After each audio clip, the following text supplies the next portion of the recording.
السلام علیکم ناظرین، آپ دیکھ رہے ہیں پاکستان کی آواز اور میں ہوں آپ کا میزبان ظاہر سید۔ ناظرین، گر کوئی خواب میرا مکمل نہیں ہوا، گر کوئی خواب میرا مکمل نہیں ہوا، میں اس کے باوجود بھی پاگل نہیں ہوا۔ جاری ہے حادثوں کا سفر اس طرح کہ بس، جاری ہے حادثوں کا سفر اس طرح کہ بس، ایک حادثہ جو آج ہوا کل نہیں ہوا، اور ایک عمر کی طویل مسافت کے باوجود، ایک عمر کی طویل مسافت کے باوجود میں چل رہا ہوں، میرا بدن شل نہیں ہوا، میں چل رہا ہوں، میرا بدن شل نہیں ہوا۔ اور بچھڑے ہوئے تو ایک زمانہ ہوا، مگر بچھڑے ہوئے تو ایک زمانہ ہوا، مگر وہ شخص میری آنکھ سے اوجھل نہیں ہوا۔ ناظرین، یہ اشعار آپ کے سامنے پڑھنے کا مقصد اور اس کے کانٹینٹس میں کچھ چیزیں بھی ہم آپ کو بتائیں گے۔ آپ کو پتہ ہے کہ ایک پرسوں جناب پاکستان تحریک انصاف کے چیئرمین عمران خان صاحب ایک قاتلانہ حملے میں بال بچ کے، مارنے والے سے بچانے والا یقیناً بڑا ہوتا ہے۔ اور مجھے امریکہ کے اس صدر کی بات یاد آتی ہے، اب نام تو میرے ذہن میں نہیں ہے، کہ جب ایران کا انقلاب آیا تھا، اس نے کہا تھا کہ شاہ کی پشت پناہی کے لیے دنیا کی سپر پاور امریکہ یعنی ہمارا ملک بھی موجود تھا، اور ریاست کی تمام تر مشینری اور ادارے بھی شاہ کی پشت پناہی اور مدد کے لیے سرگرم عمل تھے، مگر جو بات اصل تھی وہ یہ تھی کہ خمینی کا خدا اس کے ساتھ تھا، شاہ کے ساتھ نہیں تھا۔ یہاں یہ بات بڑے وثوق سے کہی جا سکتی ہے کہ عمران خان کے لیے جو بھی گڑھا کھودا جاتا ہے، کھودنے والے تو اس میں گر جاتے ہیں، عمران خان اوپر کھڑا تماشا دیکھ رہا ہوتا ہے۔ یہ بڑی انٹرسٹنگ بات ہے۔ قاتلانہ حملہ ہوا، اللہ نے اس میں بھی اس کو بچا لیا۔ یہ پتہ نہیں اس کے ساتھ کس کی دعائیں ہیں، اللہ پاک اس سے کیا کام لینا چاہتے ہیں۔ یہ ایک ایسی مصلحت ہے ناظرین جو وقت گزرنے کے ساتھ ہماری سمجھ میں آئے گی۔ کیوں؟ انسان بنیادی طور پر ناقص العقل ہے، وہ جتنا بھی باعقل یا عقل مند ہونے کا دعویٰ کرے،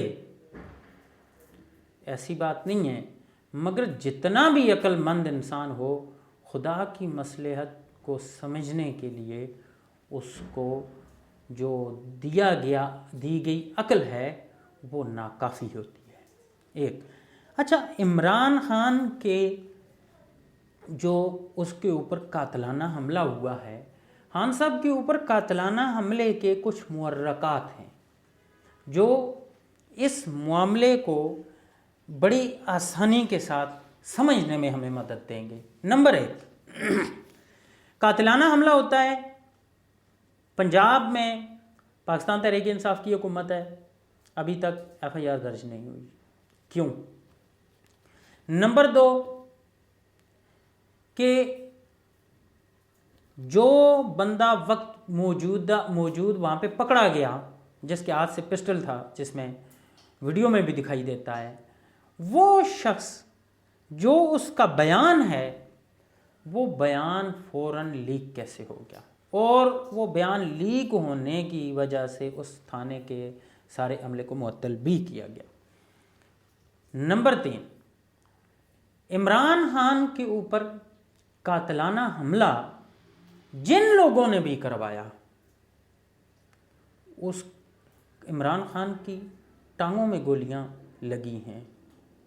اگر ہٹ کیا جاتا، یا ہم یوں بھی کہہ سکتے ہیں کہ بھائی جب اس کو گولی چلی ہے تو گولی چلنے سے پہلے ہی اس کا ہاتھ دبا دیا گیا تھا، وہ نیچے اس لیے ٹانگوں میں گولیاں لگی ہیں، مگر کچھ لوگوں کے کچھ لوگ جو زخمی ہوئے ہیں ان کے کافی ہائٹ پہ یعنی منہ بھی زخمی دکھائی دیے ہیں.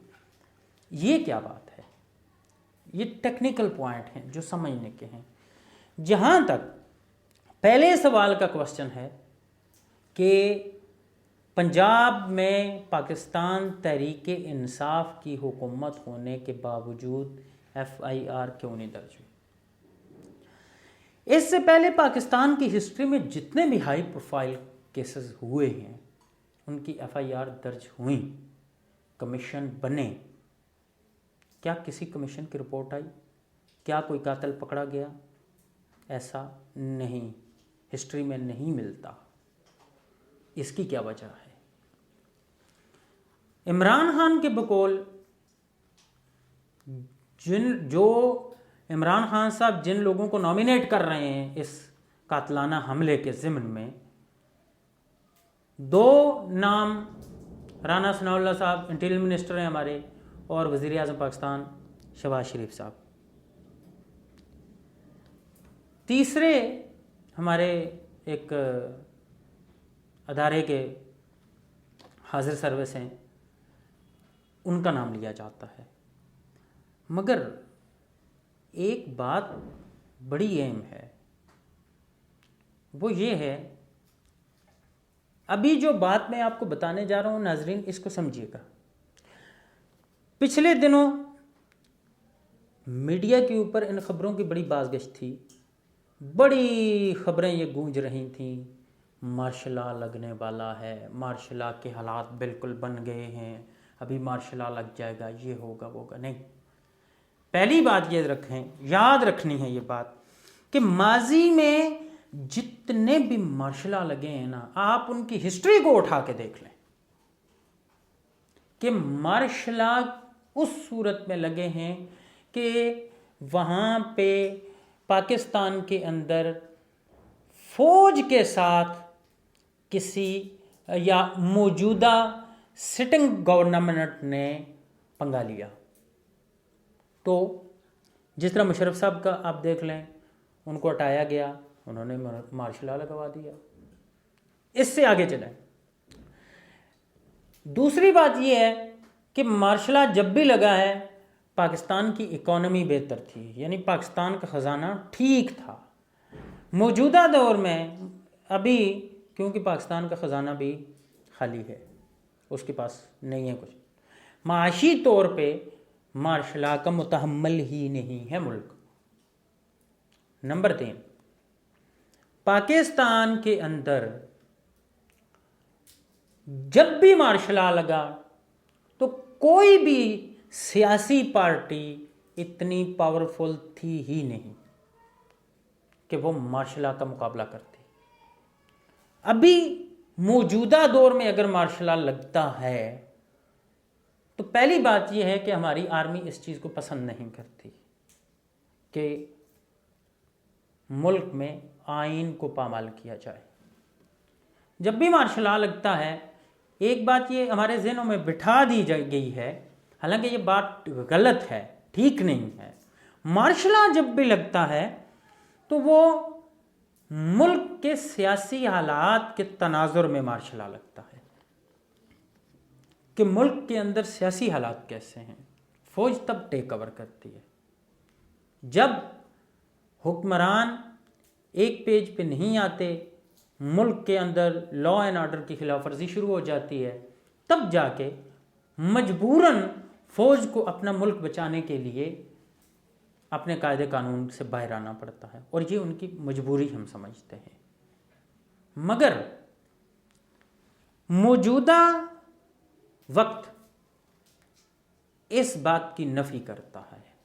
وہ نفی اس وجہ سے کرتا ہے کہ فوج کو بھی آلریڈی اس چیز کا پتہ ہے کہ ایک ایسا شخص پہلے سے، ایک ایسے شخص کی پارٹی پہلے سے، ایک ایسی جمہوری پارٹی پہلے سے سڑکوں پر موجود ہے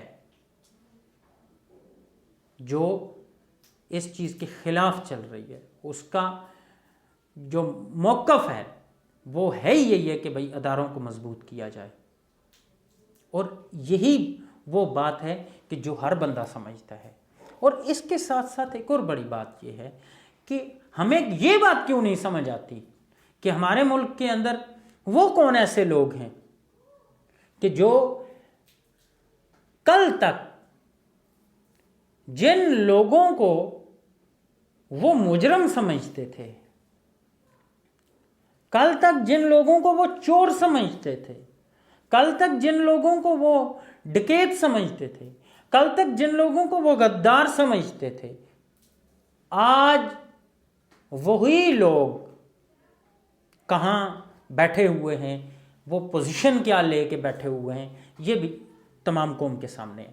قوم کو منفی کرنا یعنی مائنس کرنا یہ بات بھی ٹھیک نہیں ہے۔ لہٰذا ناظرین اس بات کو یاد رکھیں، یہ میں آج میں پیشن گوئی نہیں کر رہا، یہ میں آنے والے وقت کو کڑی سے کڑی ملانے کے بعد میرا ذاتی تجزیہ یہ ہے کہ آنے والے وقت میں پاکستان کے اندر اس میں کوئی شک کی بات نہیں ہے کہ دیکھیں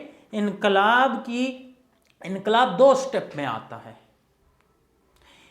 شعوری انقلاب پاکستان میں آ چکا ہے، اب قانونی انقلاب آنا ہے۔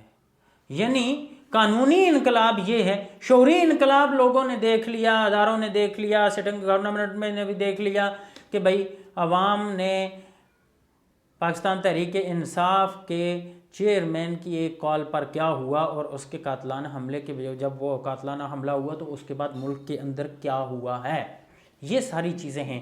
مگر جو لوگ ماضی میں بھی یہ کہتے رہے ہیں کہ ہمارا سیاست کے ساتھ کوئی تعلق نہیں ہے، اب بھی کہا جاتا ہے، انتہائی اچھی بات ہے، خوشگوار موڈ میں یہ بات ہونی بھی چاہیے، مگر بیک ڈور رابطے، بیک ڈور مذاکرات ابھی بھی وہ کر رہے ہیں، ان کے ساتھ ہو رہے ہیں۔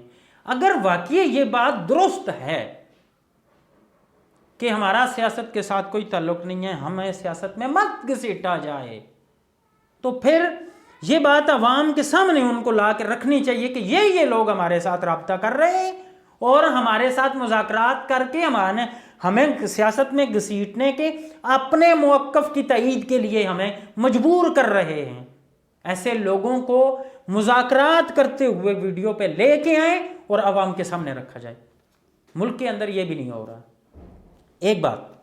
دوسری بات کہ بھائی جتنے بھی پاکستان کے اندر ہماری جوڈیشری ہے، ہمارے جتنے قانون نافذ کرنے والے ادارے ہیں، سیکورٹی ادارے ہیں، ان سب کے لیے ایک چیز بڑی کامن سی بات بتانے لگا ہوں، بہت کامن بات ہے کہ کیا کسی بھی ریاست کی ریاست کی ریٹ کو جب چیلنج کیا جاتا ہے، کوئی بھی کرتا ہے، تو مجھے صرف یہ بات بتائی جائے کہ بھائی جو اس وقت اس کے اوپر قانون لاگو کیا جاتا ہے، تو آنے والے وقت میں اگر کوئی ریٹ کو چیلنج کرے تو اس کے لیے بھی پھر وہی قانون ہونا چاہیے۔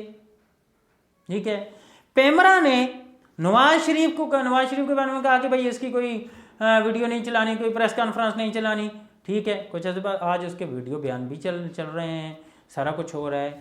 پیمرا نے اپنی بات سے انحراف کر لیا۔ ایک بات، یہاں سے ادارے کی کیپیبلٹی خراب ہوتی ہے، ادارہ یہاں سے بنیادی طور پہ اپنی عزت کو مجروح کر کے نکل رہا ہوتا ہے۔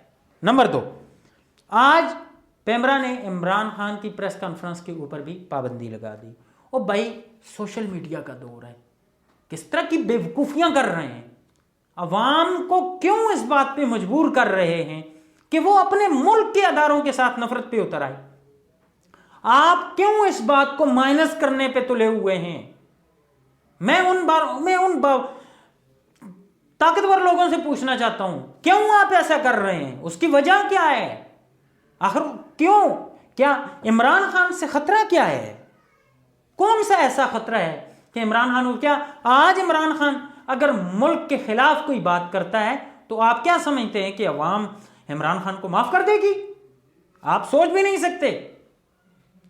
آپ بھٹو کی تاریخ کو اٹھا کے دیکھ لیں،